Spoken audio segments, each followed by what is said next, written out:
Well. I wanted to make this video, just kind of reintroduce myself to YouTube once again. I know it's been a while. It seems like every time that, I start getting some followers and some momentum going, I just stop making videos. But this time at least I have a little bit of an excuse. I've moved, got a new apartment, have a new job, no longer working at Lowe's Home Improvement, so pretty happy about that. More of a regular working schedule, which should give me some more time to do some more videos. But today, the purpose of this video, besides introducing myself back to YouTube, reintroducing myself again, is to talk about Mortal Kombat. No, not the 90s film Mortal Kombat, and no, not Annihilation, but Mortal Kombat 2021, the new Mortal Kombat. You've heard about it. You've seen the YouTube clips, I'm sure. You've seen reactions. I'm a little late to the party as usual, but I wanted to dive into it a little more and talk about, the positives and the negatives and what I think we could, or what they could do to, make the sequel a little better. So if you haven't seen the film yet, go ahead. Just go ahead. Leave now. Go on. This is your warning. All right. You've been warned. So, Mortal Kombat 2021. Let's get the positives out of the way. I want to be a positive person. I want to give some positive feedback. I don't want to be this negative, soul-sucking, character on the internet, I guess. So the positives. 1, it's not Mortal Kombat Annihilation. 2, sorry about that pause, something popped up on my computer screen. 1, it's not Mortal Kombat Annihilation, not by a long shot. It's a much better film than that piece of trash. Okay, Mortal Kombat Annihilation shouldn't even exist. Now, I'm not against burning and erasing things, but definitely that would be probably one of the first things I go ahead and erase from memory. I wish if I had one of those MIB, flash things to erase my memory. Annihilation, I'm sorry, but you're out of here, okay? So it's much better than Annihilation. 2, the fights and fight choreography, very well done. I really like it. I think it's done well in most instances. Is it better than the 90s Mortal Kombat in terms of choreography? Yes, I'll give that. I don't have a nostalgia boner for the old one, in terms of fighting. A lot of it is just, people kicking air. Like that whole reptile Liu Kang scene where, they're both kicking each other, but it's just, it's more ballet than actual fighting. This one is a lot, better choreographed, a lot better fight scenes, except for, and I'll get to it. I want to stay on the positives. I'll get to it. Number 3 is the casting. I thought the characters were cast very well, especially Kano, who, to me, steals the show in this movie. He really takes the bull by the horns. I don't know why I did this. It's kind of like, I guess, testicles, but you get the metaphor. Either way, you're taking the bull by something. And I think Kano really stole the show in the movie. Not only that, Liu Kang, I've heard a lot of negative things about Liu Kang, about, he's not my Liu Kang, that's not my Liu Kang, but I think he does a pretty well job. Build, all that is good. I believe him. He's a believable Liu Kang. Scorpion, awesome. Awesome casting of Scorpion. Great fucking job. I'm not monetized, so I can curse, so if you're very sensitive about language, don't know why you clicked on a Mortal Kombat video, but, fuck off. Anyway, Scorpion, great casting. Sonya, great casting. I can't complain. I think they did a very, very good job at casting characters. Raiden, dear God, much better than Lambert? Christian Lambert, I think, was the last guy who did it. And then, then there's Annihilation, which I don't really count as a movie anyway. But they did a really good job there. Sub-Zero, or Bihan, great casting as well. I mean, he doesn't say much, but still very believable, very true to the character. Other positives? I can't really think of much more beyond that. Fatalities and gore were ramped up. The fatalities were cool. The gore was a nice add-on. It's not PG-13. You're not coming in here watching a Sunday show special. This is a real Mortal Kombat movie. Fatalities, blood, gore, it's all there. But now to the negatives. The fights. So, on the same token of the fight choreography being great, the fights were good. believable. The Scorpion Sub-Zero fight was probably my favorite fight of the movie. Really good. You even get a little bit of the hint of, the old Mortal Kombat theme song by the Immortals, I believe. It starts, you hear a little bit of it, but you don't hear too much. But that fight was probably my favorite fight of the movie. But the most important fight, the very end fight, is just kind of like a jumbled mess to me. It's hard to keep track of. Okay, we got this fight going on. We got Goro versus, what's that guy's name? Oh yeah, Cole Young. You have Jax versus I forget his name. That guy from Mortal Kombat Armageddon with the hammer. It's just too much going on. You got Melina jumping from portal to portal. It's very hard to keep track of, and I think that takes away a little bit from that end fight scene.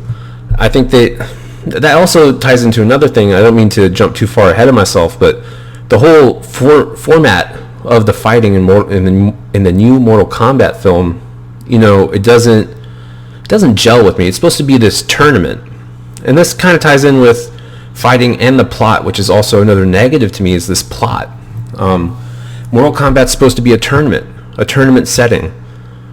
They're supposed to win, I believe, 10 Mortal Kombats in a row, so that way they can invade Earthrealm. Well, they've won 9 in a row, and then all of a sudden Shang Tsung's like, fuck it, we're just gonna go anyway. It doesn't say anything about fighting. We could just go ahead and throw the tournament to the side and invade Earthrealm anyway. If we just kill their champions, then there can be no Mortal Kombat, and then we can invade. Well, what the why is there even a tournament then? It doesn't make any sense. Are the Elder Gods just watching this like, well, that's a loophole, we can't do anything about that? No, it's asinine. It kind of just defeats the purpose of there being a tournament in the first place if you can just go around the back and kill all of Earth's champions. I think the film really would have benefited from a tournament style similar to the first one, where you have, one-on-one, so you can keep track. You can, the audience doesn't have to go, okay, all right, I'm liking this fight scene. Oh, we're switched to another one. Okay, well, I wanted to see how this fight turned out. I think it was too jumbled. Maybe that's just me. Leave your opinions in the comments down below. Also, if you like this video, go ahead and follow me on Twitch, because I will start dropping content there. Just a shameless plug. But yeah, I really think a tournament setting in a movie about a tournament called Mortal Kombat would have made a lot of sense. I get you're trying to do your own thing. Simon Quaid, it's his first film, I believe. I could be wrong. Correct me if I'm wrong. But I really think he could have benefited from doing that tournament style, because it is a tournament. Then you have things like, just some logical issues to me. Raiden can't interfere in the tournament. Well, but he can teleport people to where he wants them to be. Interfering would be putting up that force field. Technically, that's interference, is it not? Shang Tsung is interfering in the tournament. I don't understand the role of the Elder Gods. Why are they even here if they're not going to enforce the rules of Mortal Kombat? It's a real big puzzling issue in the movie. Another thing that people may notice, may not notice, is the music. The music in the first movie, you had that techno fucking hard-hitting anthem that everyone loved. Mortal Kombat. I hope I don't get copyright claimed for that, but it's absent. There's an absence of music in the fights, where music aided the fights in the first film and, kind of got the blood flowing, got you more invested in the fight. You kind of heard, samples of it in the last fight between Sub-Zero and Scorpion. You heard, the song play in the background just a little bit. I really thought, I was like, all right, here we go. They're gonna blast the song for the last fight, really get us hooked. But no, they just played a little tease, a little cock tease. They said, oh, you're gonna hear a little bit of it, but we're not gonna give you the whole thing. We don't want you to, jizz in your movie theater seats. So they didn't end up going through with it. But that's something you'll notice, is a lack of music in the fights to, drive the fights forward and give you something else to do besides just watch the fight. Because, it's a movie. I'm sorry for saying so much, but it's a movie about fighting, and you fight, and then there's another fight, and then there's another fight. So the music kind of helps break up the monotony, believe it or not. You're using different music, different themes, helps separate the fights from other fights. Scorpion versus Johnny Cage in the first one had the kind of drum sounds to it because they were in a wooded area. Reptile versus Liu Kang had a great soundtrack for that fight. And then, of course, the last fight between Liu Kang and Shang Tsung, sorry about that, had its own song. So it separated the fights and helped make them a little more unique. One last thing I wanted to touch on for negatives is, and I know I've been going on a little bit on the negatives, but another thing would be repetition. It was just one thing after another, going and going and going. The story needs to break up that repetition because it was just kind of a drag until the next fight, to me. Now, other people may have just been like, yeah, I'm here to watch fighting. It's a fighting movie about a fighting game. Let's get as much fights as we can, but there needs to be substance, and I need to care and be invested in the fights. It makes it 10 times better, One last thing is Liu Kang. Great casting for Liu Kang. Loved Liu Kang in this movie, but man, did they nerf the shit out of Liu Kang. He is the chosen one, and then they say, well, he's not the chosen one, actually. It's Cole Young. Cole Young? Oh man, please get rid of Cole Young. This guy, I know he's supposed to be us. It's supposed to be a character that we can kind of pilot and see from his eyes, but just a very weak and bland character. I mean, he defeats Goro, Prince Goro, Prince of the Subterranean Realms. I mean, Cole Young beat him. Cole Young's power comes from being a human punching bag. He's a shit fighter. I mean, and he's the chosen one. Okay, whatever you say. But yeah, I think in the second movie, this is just speculation now that I'm going to get into. The second movie, I think Liu Kang will take more of a prominent role. I think it'll be a movie about Liu Kang being the chosen one and finally confronting Shang Tsung to get revenge for Kung Lao. At the end, they all turn to black puddles, and Shang Tsung's like, no one's ever really dead, blah, blah, blah. So Sub-Zero is going to come, or Bi-Han is going to come back as Noob Saibot. I don't know how Kano and the other folks are going to come back. That's not really, that never really happens in the games. Scorpion comes back a lot. Noob Saibot, he's a soul pretty much resurrected by, I want to say Quan Chi, but it may be Shang Tsung. We'll have to check into that. I may be wrong on that, but he's a specter, Bi-Han. I think he's maybe created by Shao Kahn, actually. I have to check into that. Let me know in the comments once again if you know anything about Noob Saibot and all that. But hopefully we see Kuai Liang, which he takes the mantle of Sub-Zero after his brother dies.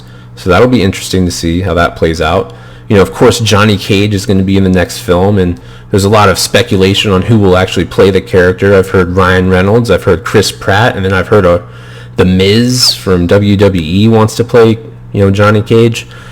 That I'm not too sure about. It has to be a great casting. They said they're going after an A-list celebrity to play Johnny Cage, and I'm looking forward to that. I want to see how that plays out. But yeah, overall, I give the new Mortal Kombat film a 6 out of 10. I think it sets up a good sequel. Gets all the mythology out of the way. I wish it would have focused more on the tournament aspect of the games, but all in all, it was a very enjoyable film. Has some good blood, some good gore, some good fight scenes, and some good comedy from Kano, who once again I think stole the show. But yeah, 6 out of 10 for Mortal Kombat 2021, and keep on the lookout because I'll be dropping more content more frequently. And like I said, look out for me on Twitch. I'll leave the link in the description. And yeah, I'll see y'all on the next one. Peace.